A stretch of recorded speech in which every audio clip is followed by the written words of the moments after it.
Buenos días hermanos, el Señor les bendiga en esta mañana. Me alegro mucho de poder estar compartiendo la reflexión de la cena con ustedes y le voy a invitar a que me acompañe a 2 Corintios capítulo 5 versículo 21. Le voy a dar lectura y dice así: al que no cometió pecado alguno, por nosotros Dios lo trató como pecador, para que en él recibiéramos la justicia de Dios. Hermanos, en esta mañana me gustaría que pudiéramos reflexionar con respecto a la reconciliación. En este mismo pasaje, un poco más arriba, dice el título El ministerio de la reconciliación. Dado esto, hermanos, le quiero hacer una pregunta. ¿Usted ha estado alguna vez enemistado con alguna persona que usted quiere? La verdad, si así ha sido, yo creo que la mayoría de nosotros ha pasado por esa experiencia alguna vez. Es una situación bastante triste, no hay comunicación, uno no puede tener contacto con esa persona, hay un quiebre. Bueno, hermano, en algún momento nosotros también estuvimos en enemistad con nuestro Salvador. Y a través de la muerte de Jesucristo en la cruz, nosotros pudimos tener reconciliación con nuestro Padre Celestial. Hermanos, por eso aquí en este texto dice que Él, sin ser pecador, Dios lo trató como a un pecador. ¿Para qué? Para que nosotros pudiéramos tener salvación y reconciliación con nuestro Padre Celestial. Ahora bien, cuando uno se reconcilia humanamente con una persona, con un ser querido, uno vuelve a tener la libertad para comunicarse, para hablar, para estar junto a esa persona. Ahora la otra pregunta en la que me gustaría que hoy día pudiéramos reflexionar es: ¿usted está aprovechando la bendición y el privilegio de tener la reconciliación con el Señor para tener comunión con Él? ¿Estamos teniendo una relación con nuestro Padre Celestial ahora que ya tenemos la reconciliación con nuestro Dios? Esto es importante, hermanos. No podemos vivir una vida de gratitud hacia el Señor sin hablar con Él, sin agradecérselo, sin orar, sin tener comunión con nuestro Salvador. En esta hora, entonces, hermano, yo quisiera que pudiéramos reflexionar sobre la reconciliación que hoy tenemos con nuestro Salvador. Es un privilegio, hermanos, enorme poder tener reconciliación con nuestro Padre. Tenemos libertad absoluta para ir a Él directamente, sin ningún intermediario, sin ninguna otra persona. Podemos hablar directamente con nuestro Creador. Entonces, hermanos, me gustaría que hoy reflexionáramos en esto y también reflexionáramos en cómo está nuestra comunicación ahora que estamos reconciliados con nuestro Padre. Seamos agradecidos por lo que Él ha hecho por nosotros y siempre estemos en permanente contacto con Él, porque así es cuando el amor hace que las personas estén reconciliadas, hay unión, hay comunión y uno puede estar con esa persona que ama. Amamos a nuestro Salvador, así que tenemos que estar en comunión con Él y dar gracias siempre por la reconciliación que nos trajo su sacrificio en la cruz con nuestro Padre Celestial. Hermanos, vamos a orar. Dios amado, Padre, te damos gracias en este día, Señor, porque a través, Padre amado, del sacrificio de nuestro Señor, nosotros podemos tener reconciliación contigo, Señor. Estamos en paz contigo a través de nuestro Salvador. Te damos gracias, Señor. Hoy recordamos y también, Señor amado, agradecemos tu sacrificio, Padre, que nos trajo salvación, que nos trajo paz, que nos trajo, Señor amado, una vida eterna. A ti, Dios, tributamos gloria y honra en el nombre de Jesús, nuestro Salvador. Amén. Amén, hermano. Le voy a invitar a que tome entonces sus símbolos para que podamos hacer. Le voy a invitar a que comamos el pan.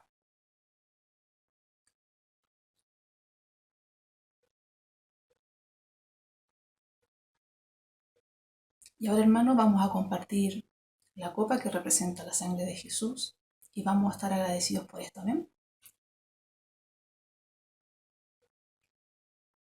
Bien, mis hermanos, que el Señor les bendiga mucho en este día, muchas bendiciones, mucho ánimo en el Señor y nos vemos pronto. Que el Señor les bendiga a todos ustedes. Amén.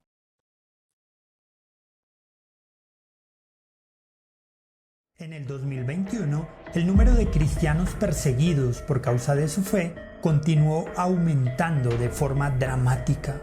Actualmente, al menos 360 millones de cristianos viven en naciones con altos niveles de persecución o discriminación. Dentro de los datos más preocupantes se destaca el hecho de que en el 2021 el número de martirios de fieles cristianos aumentó en más de 1.000 personas en todo el mundo, siendo Nigeria la nación donde más mártires se presentan. Esto es lo que reporta el Ministerio Internacional Puertas Abiertas, institución que ha documentado el estado mundial de la persecución de los cristianos durante al menos 60 años y que ha denunciado todas las situaciones y formas de hostigamiento que los cristianos enfrentan alrededor del mundo. Bienvenidos a este análisis sobre la persecución de los creyentes en 2022. El pasado 19 de enero, Puertas Abiertas hizo pública la lista de las 50 naciones donde es más peligroso ser cristiano en 2022, tomando como referencia el periodo del 1 de octubre de 2020 al 30 de septiembre de 2021. La lista documenta los países que, bien sea por razones políticas u hostigamiento social, pretenden eliminar al cristianismo de su historia o hacer su práctica mucho más difícil. De la misma manera que el año pasado, el documento presentado por Puertas Abiertas presenta un panorama en el que la persecución se ha recrudecido y en el que las perspectivas de mejora parecen distantes. La lista actual presenta dos niveles de persecución: extrema y severa. En el último año fueron asesinados 5.898 creyentes a causa de su fe. Esto quiere decir que en promedio cada día 16 cristianos son asesinados por motivos relacionados con el Evangelio, una cifra que supera notablemente la del año anterior, en la que el promedio de martirios diarios era de 13 cristianos. El país en el que se registraron más muertes violentas de cristianos fue Nigeria, con más de 4.650 asesinatos, los cuales fueron perpetrados por milicias locales asociadas a redes islamistas como el Estado Islámico y por los clanes enfrentados allí por los recursos naturales escasos. La categoría de cristianos detenidos sin juicio, arrestados, sentenciados y encarcelados también estableció un nuevo récord en 2021 con un total de 6.175, unos 1.000 casos más que en el periodo del informe anterior. India lideró con 1.310 casos, mientras que China detuvo a 1.147 cristianos. En América Latina, la persecución a los fieles cristianos sigue una tendencia preocupante, siendo los grupos criminales asociados al narcotráfico las organizaciones que más persiguen a los creyentes en zonas de conflicto. Los líderes cristianos que no se sometieron a la voluntad de tales grupos fueron agredidos, amenazados e incluso asesinados. En esta categoría de persecución, México y Colombia son las naciones en las que más se presentan acciones de hostigamiento contra los creyentes. Aunque México descendió en la lista de vigilancia del puesto 37 al 43, los cambios no representan mejoras significativas en la situación de los creyentes allí, pues los niveles de violencia continúan siendo muy altos.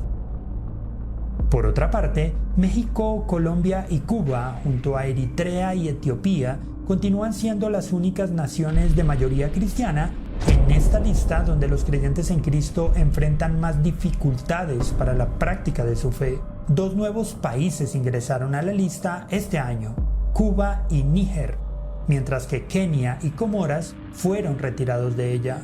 Cuba se encuentra en el puesto número 37. Y las razones para ser incluida en la lista incluyen las medidas restrictivas por parte del régimen comunista a la vida de la Iglesia. La crisis del COVID-19 ha sido usada como un pretexto para obstaculizar la práctica de la fe, al tiempo que múltiples pastores y clérigos han sido detenidos por su participación en protestas contra la dictadura. Dentro de los grandes cambios en la lista mundial de vigilancia, este año se encuentra la llegada de Afganistán al puesto número 1, superando a Corea del Norte, país que tradicionalmente había ocupado esta posición durante las dos últimas décadas. La toma del poder por parte del régimen talibán ha incrementado los temores a la persecución de los fieles cristianos y ya ha forzado a muchos de ellos a huir del país. Para los cristianos en Afganistán ya no quedan libertades que perder. Los niveles de persecución son extremos tanto en la vida pública como privada, y las conversiones del Islam al cristianismo han sido penalizadas con la muerte. Somalia se mantiene de nuevo estable en esta lista en el puesto número 3. A pesar de un ligero descenso en los ataques violentos contra los cristianos allí, la persecución continúa siendo extrema. Ningún lugar es seguro, incluso en sus propios hogares, para los cristianos en Somalia, y la presión en cada área es intensa y constante. Sin embargo, no son los primeros países de la lista aquellos donde se presentan los casos más graves de violencia.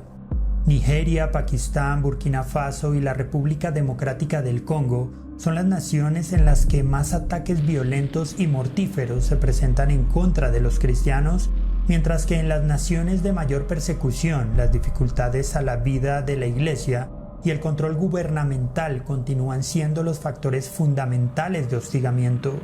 China ocupa este año el puesto 17, luego de haber ingresado a la lista de las primeras 20 naciones de vigilancia en el 2020. Allí la violencia contra los fieles es particularmente diferente.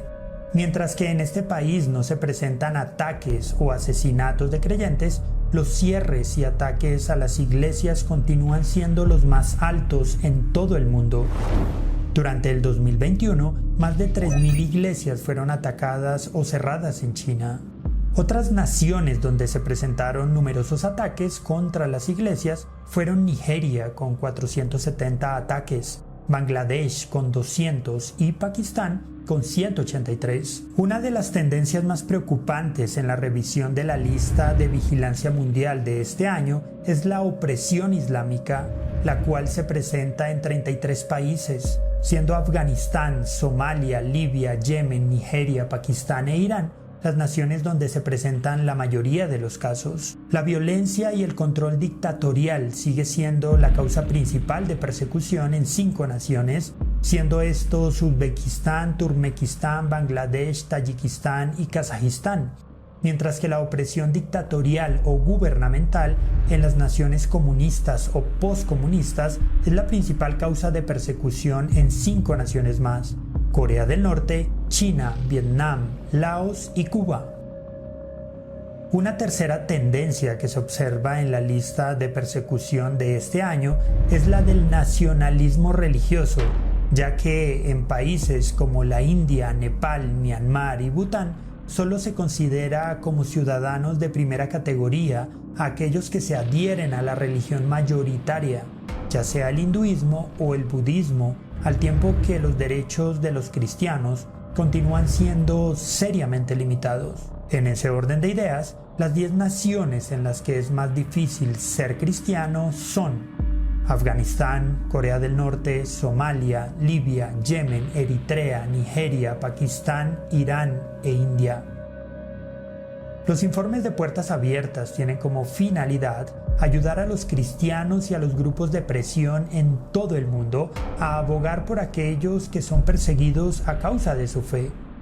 En este sentido, el último informe, que revela un aumento notable en la persecución de los cristianos, eleva un llamado urgente a la movilización y la manifestación activa por aquellos hermanos nuestros que continúan siendo perseguidos, hostigados y asesinados. Confiamos en que el presente informe pueda ayudar a los cristianos a expresar más activamente sus preocupaciones por todos aquellos perseguidos y hostigados en razón de su fe en todo el mundo.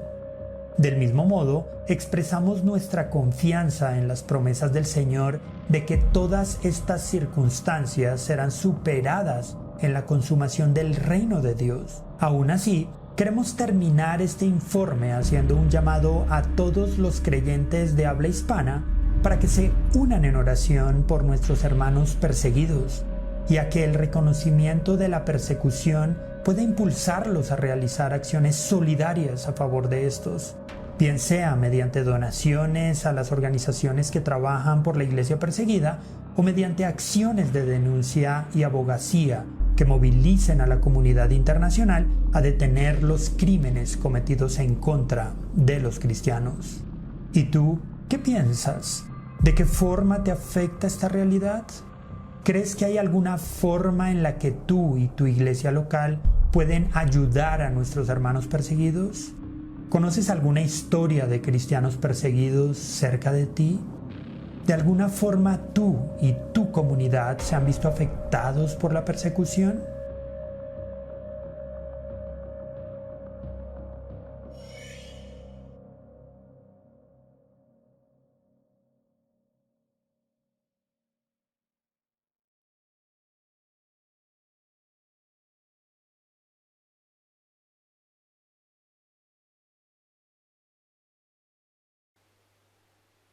Muy buenos días, queridos hermanos, amigos de Vida Real Iglesia Cristiana. El Señor les bendiga.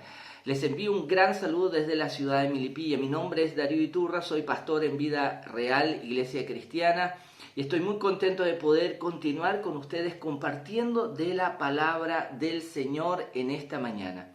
La Biblia nos insta a estar agradecidos a Dios en todo momento, aún en los momentos difíciles de nuestra vida o en los momentos de mucho éxito y de bendición.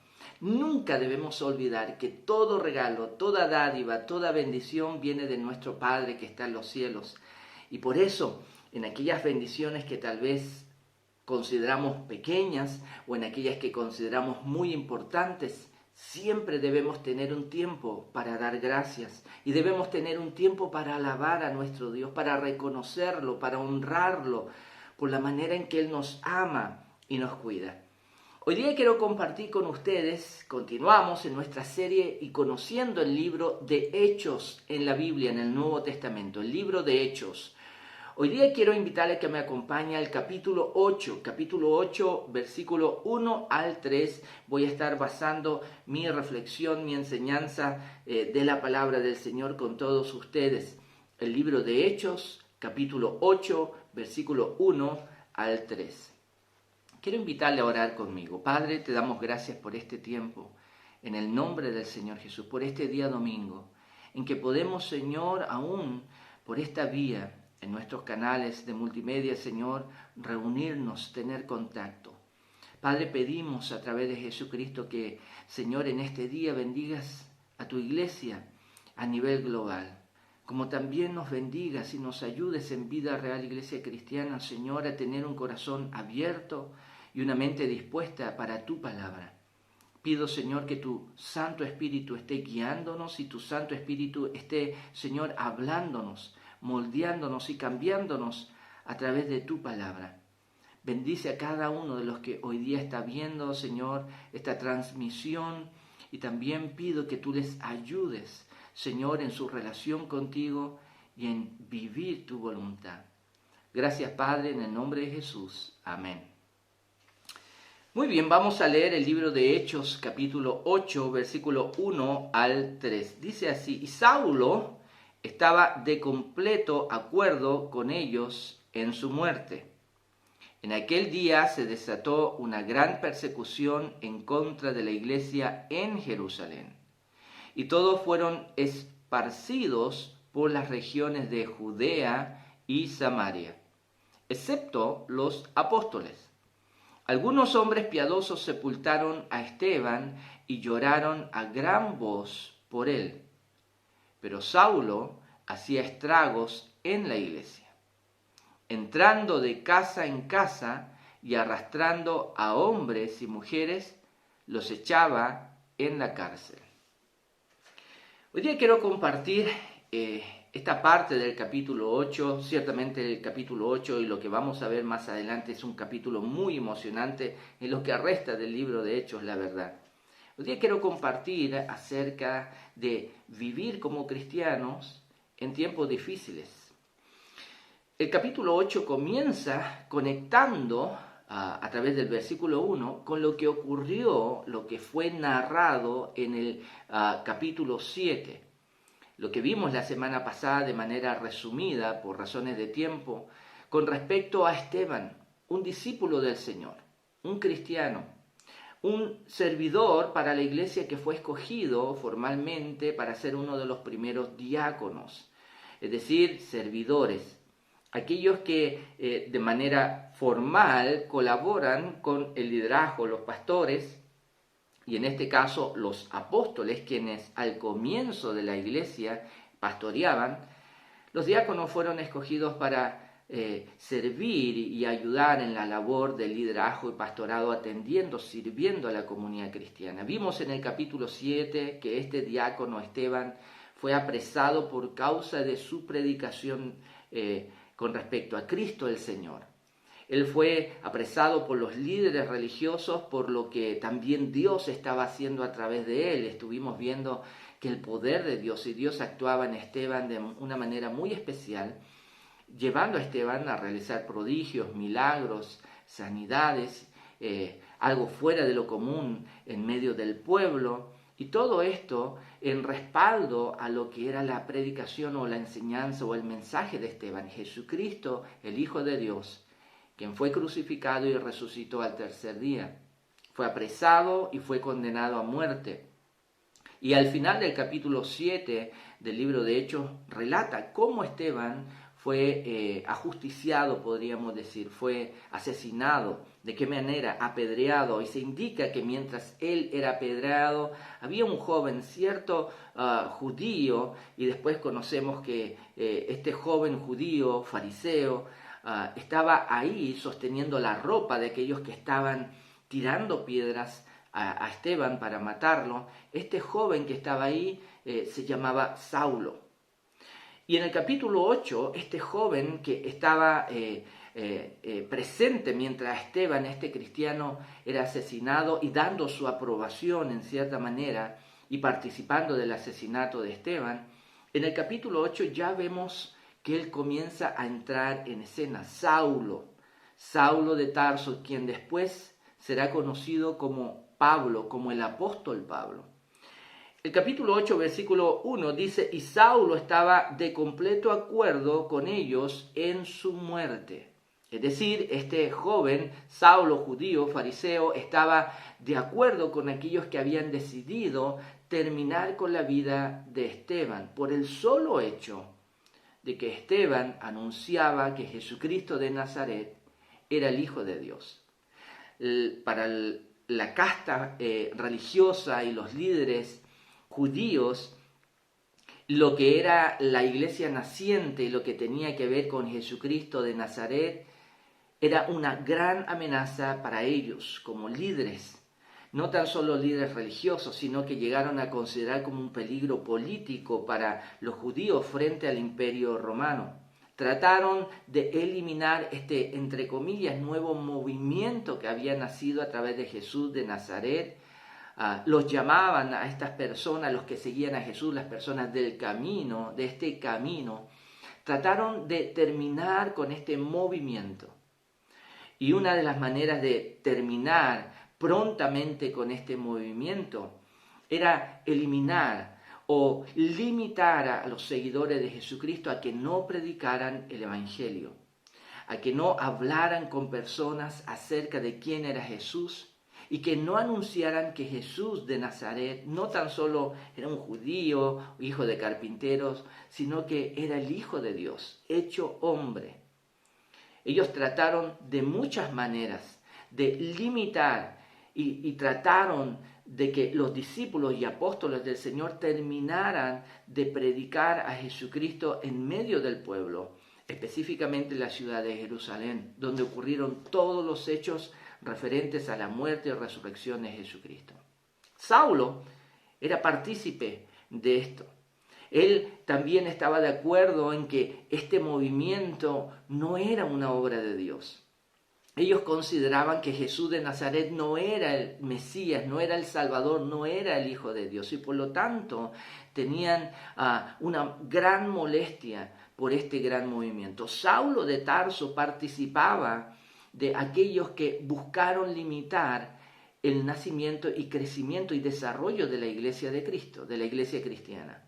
Y lo vemos aquí, da testimonio el libro de Hechos, capítulo 8, versículo 1, que Saulo no era alguien que estaba a favor de la iglesia, no era alguien que apoyaba a los cristianos, no era alguien que creía que Jesucristo de Nazaret era el Hijo de Dios. Al contrario, el versículo 8 nos muestra que Saulo de Tarso estaba al otro lado opuesto a Jesucristo y a la iglesia.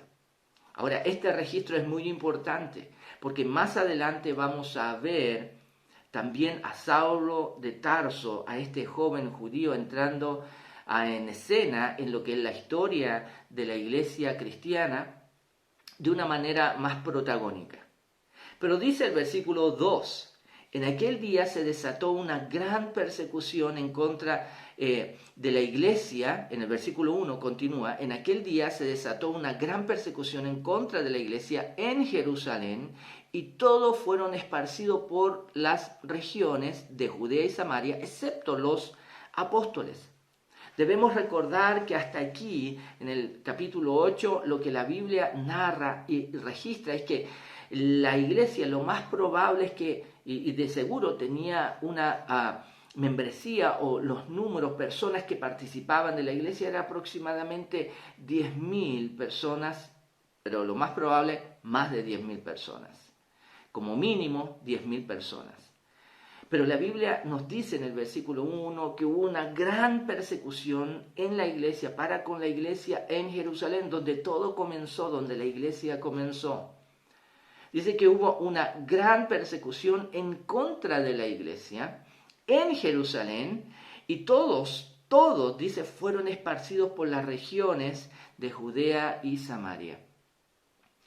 Lo que el versículo 1 sigue mostrándonos es no tan solo una persona individual, Saulo de Tarso, que se oponía a la iglesia a Cristo y a este nuevo movimiento, entre comillas, que comenzaba, sino que vemos que hubieron muchos más que participaron en esta persecución.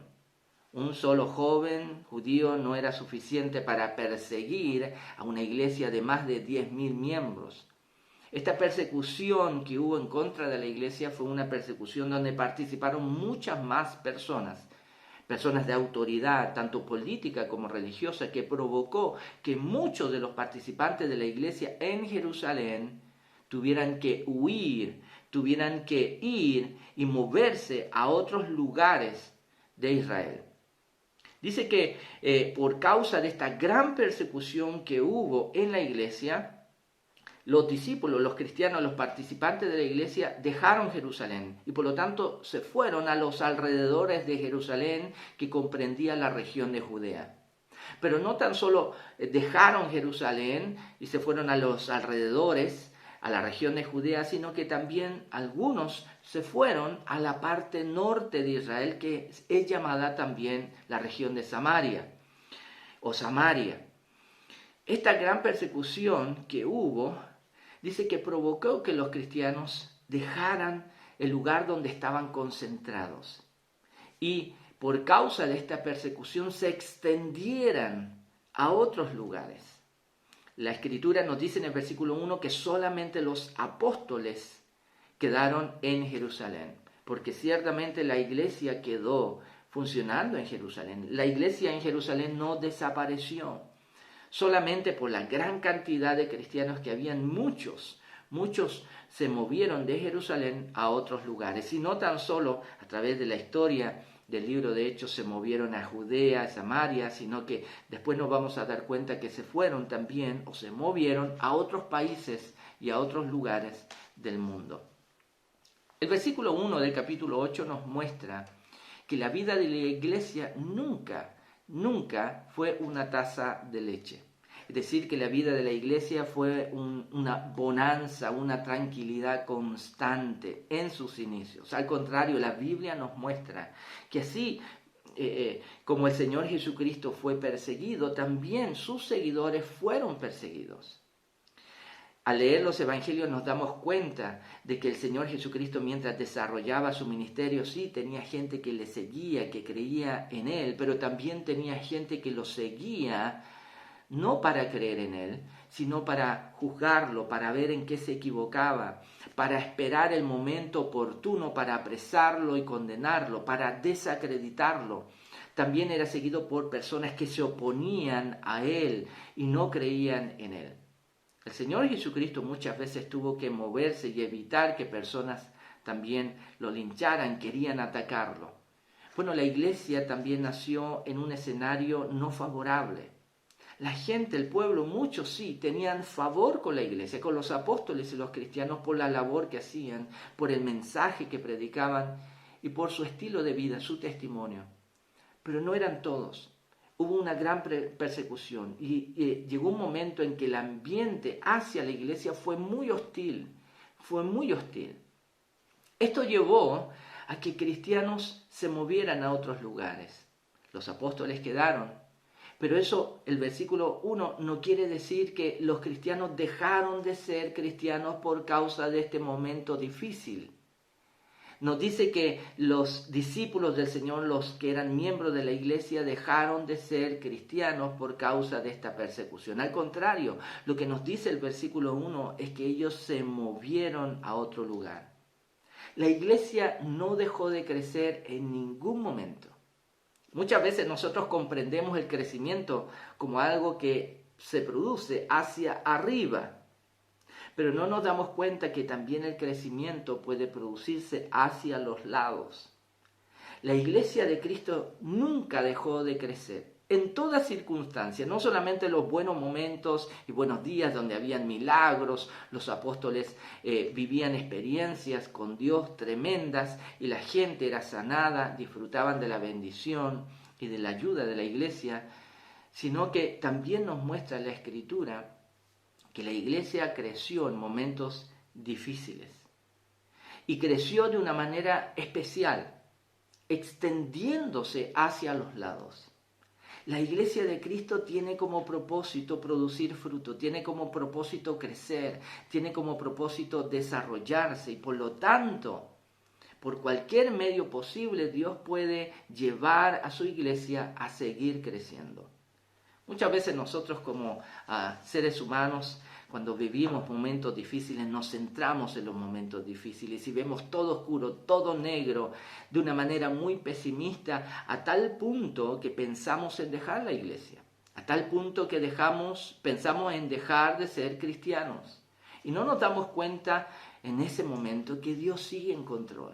Sigue en su trono, sigue siendo soberano, sigue siendo el Dios de todo lo que existe, lo que Él creó y por lo tanto nada escapa a su divinidad y su poder. Debemos entender que aún en los momentos difíciles el propósito de Dios sigue firme. Muchas veces nosotros pensamos que en los momentos difíciles de la iglesia, lo único que le queda a la iglesia es cerrar sus puertas. No hay otra opción, todo se ve muy oscuro.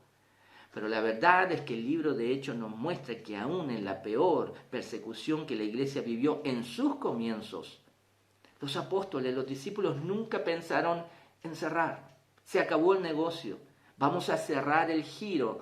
No, nunca pensaron en terminar. Ellos sabían muy bien que la iglesia de Dios nunca iba a ser derrotada por las tinieblas.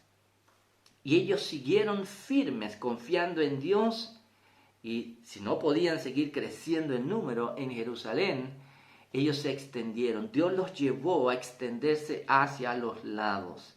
Y ellos siguieron predicando el Evangelio en la región de Judea y en la región de Samaria. Ellos no se detuvieron por causa de los problemas. Ellos no se detuvieron por causa de la oposición. Al contrario, su compromiso con el Señor fue más firme. Me ha tocado conversar con hermanos a través de mucho tiempo que han tenido que vivir momentos difíciles, tanto personales como en sus iglesias, momentos familiares, de labor. Y una de las cosas que me ha llamado la atención al conversar con algunos de ellos es que me han afirmado y me han dicho: pastor, ahora estoy más firme que nunca en mi compromiso con el Señor. Me han dicho: pastor, no importa si me han despedido, no tengo trabajo, tengo que buscar otra vez, pero eso me ha ayudado a fortalecer mi fe, a buscar más a Dios, a depender. Y la Biblia y Dios quiere que nosotros tengamos esta actitud como cristianos. Una actitud madura nos lleva a confiar en Dios en todo momento, a saber que Él es Dios y no nosotros, que la obra de Dios no depende de nosotros, depende de Dios. Y por cuanto nosotros estemos consagrados a Dios y dejemos que Dios haga su obra, todo va a estar bien. Aunque nosotros tengamos días muy difíciles. Los apóstoles quedaron en Jerusalén y ellos siguieron trabajando. La Biblia nos dice en el versículo 2 de este capítulo 8, algunos hombres piadosos de la iglesia sepultaron a Esteban y lloraron a gran voz por él.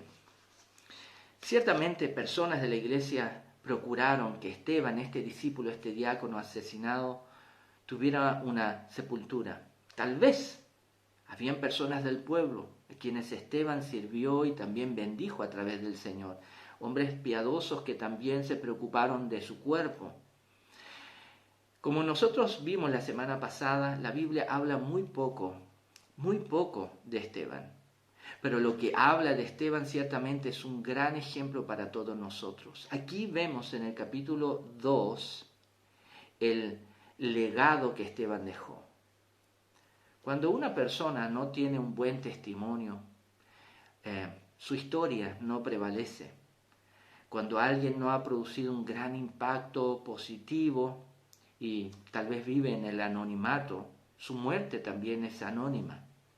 Pero la Biblia nos dice que la muerte de Esteban no fue anónima. Su cuerpo no quedó botado, no quedó en una fosa común, no fue comida por animales, no quedó abandonado. La Biblia dice que algunos hombres piadosos sepultaron a Esteban y lloraron a gran voz por él. Porque la muerte de Esteban fue una pérdida. Fue una pérdida para este lado de la eternidad, para este lado del cielo, para los humanos, para la iglesia, para los hermanos, para estos hombres piadosos. Ellos vieron la muerte de Esteban como una gran pérdida, lo lloraron, lo extrañaban. Por lo que la Biblia nos dice, Esteban servía con humildad, lleno del Espíritu, de gracia, de sabiduría. Dios estaba con él, la gracia de Dios estaba con él. Y en este lado de la eternidad del cielo, personas así se extrañan. La verdad es que cuando Esteban murió, en el otro lado del cielo de la eternidad, él estuvo y llegó a la presencia del Señor. Y la Biblia nos dice que llegó a un lugar mucho mejor que este mundo.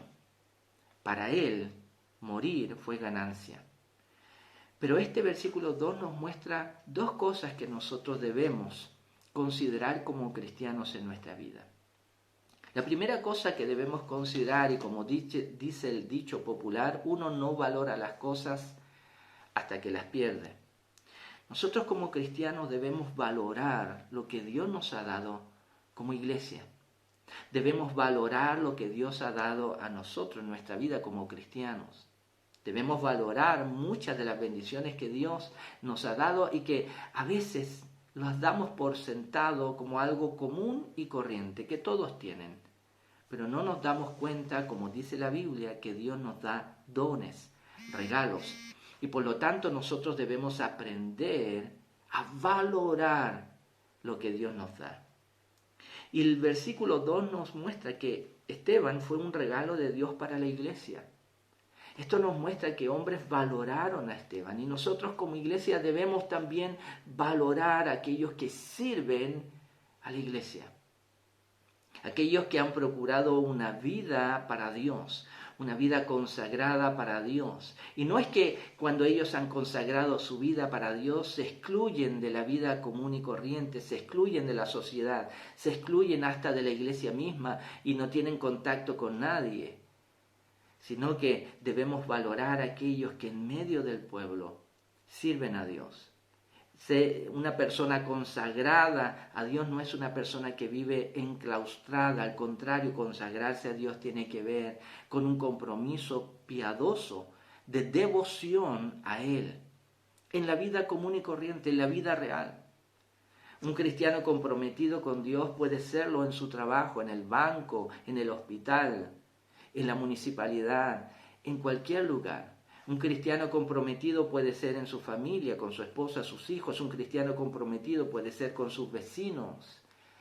Esteban fue un hombre consagrado para Dios y él no vivió en los montes, él no vivió en cuevas, él estuvo en medio del pueblo.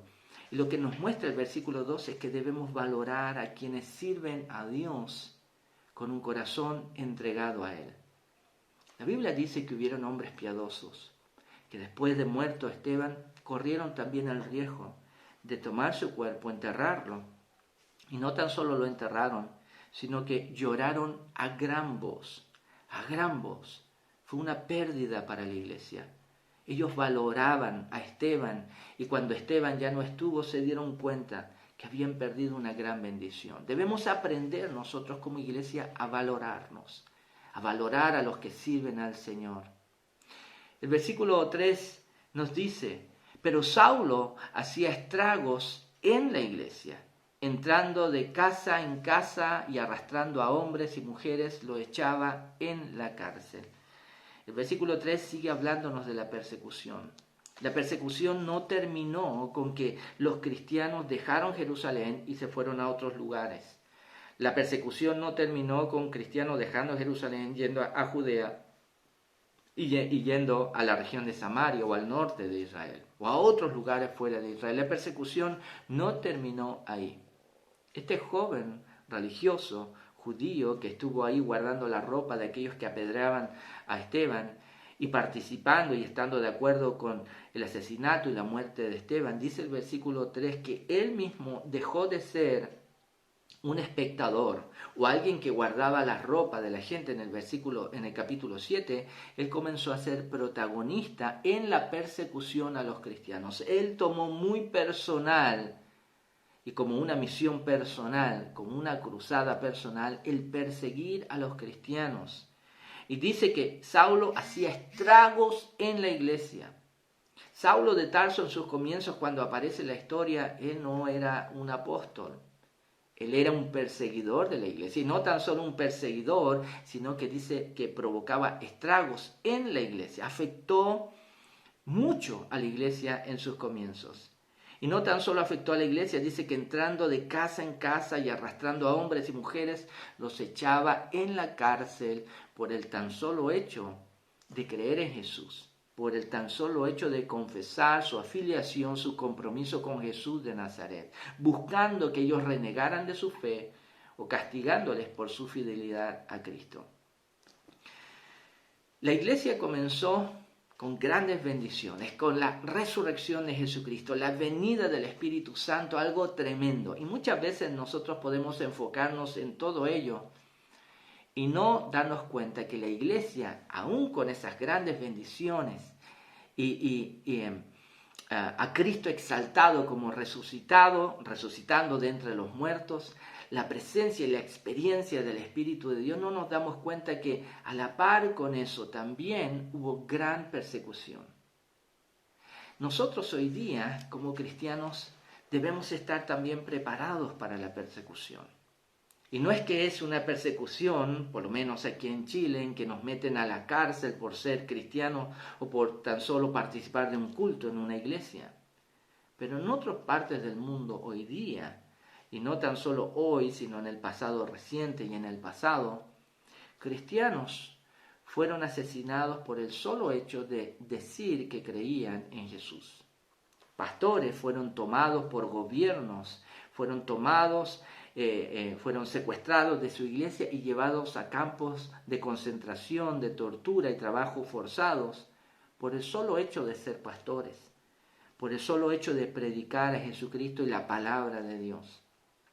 Nosotros como cristianos debemos estar preparados en todo momento a que nos vamos a encontrar con personas que no van a gustar de nuestra fe. Nos vamos a encontrar con personas que van a buscar encontrar en cada uno de nosotros, aún como cristianos, alguna razón para desacreditarnos. Van a buscar en tu vida alguna razón para llevarte, empujarte y presionarte a que tú renuncies a seguir a Jesús. Muchas veces podemos encontrar problemas en nuestros trabajos, en nuestra familia, en el país y hasta dentro de la iglesia podemos encontrar problemas que nos presionan y nos llevan a pensar en tomar la decisión de dejar de ser cristiano, porque tal vez si dejamos de ser cristianos vamos a tener una vida más feliz y eso es lo que queremos, una vida más feliz, una vida más tranquila. El Señor Jesucristo dijo: ¿qué aprovechará el hombre si ganase todo el mundo, pero pierde su alma? Nosotros podemos decidir tener una vida tranquila, sin sacrificios, sin esfuerzo, sin tener que obedecer a Dios, sin tener que buscar vivir una vida íntegra delante de Él, santa delante de Dios y las personas. Podemos escoger tener una vida más pasiva y tranquila, enfocada en nuestros proyectos, en nuestra vida personal, y no pasar tantas zozobras y problemas y persecuciones si nos comprometemos de verdad con Jesús. Él dijo, ¿qué ganará el hombre? ¿Qué será del hombre que busca ganar todo el mundo, pero al final pierde su alma? El versículo 3 nos muestra que la iglesia fue perseguida. Pero el libro de Hechos también nos muestra de que aunque la iglesia y los cristianos fueron perseguidos, muchos de ellos decidieron el oprobio por creer en Jesús a tener una vida fácil, a tener una vida en paz. Ellos prefirieron estar bien con Dios y estar no agradando a los hombres. Ellos decidieron tal vez tener que dejar sus lugares por ser fieles a Dios antes que renunciar a su amor y compromiso con el Señor. Saulo de Tarso se preocupó de hacerle la vida imposible, infeliz y difícil a cada uno de los que se llamaban seguidores de Jesucristo. Hasta los metía en la cárcel. Pero muchos de ellos, aún en la cárcel, cantaban alabanzas a Dios porque no iban a renunciar nunca a su fe. Que los momentos de crisis no nos lleven a renunciar a nuestra fe. Que los momentos difíciles en tu vida no te lleven a renunciar a tu compromiso con Cristo.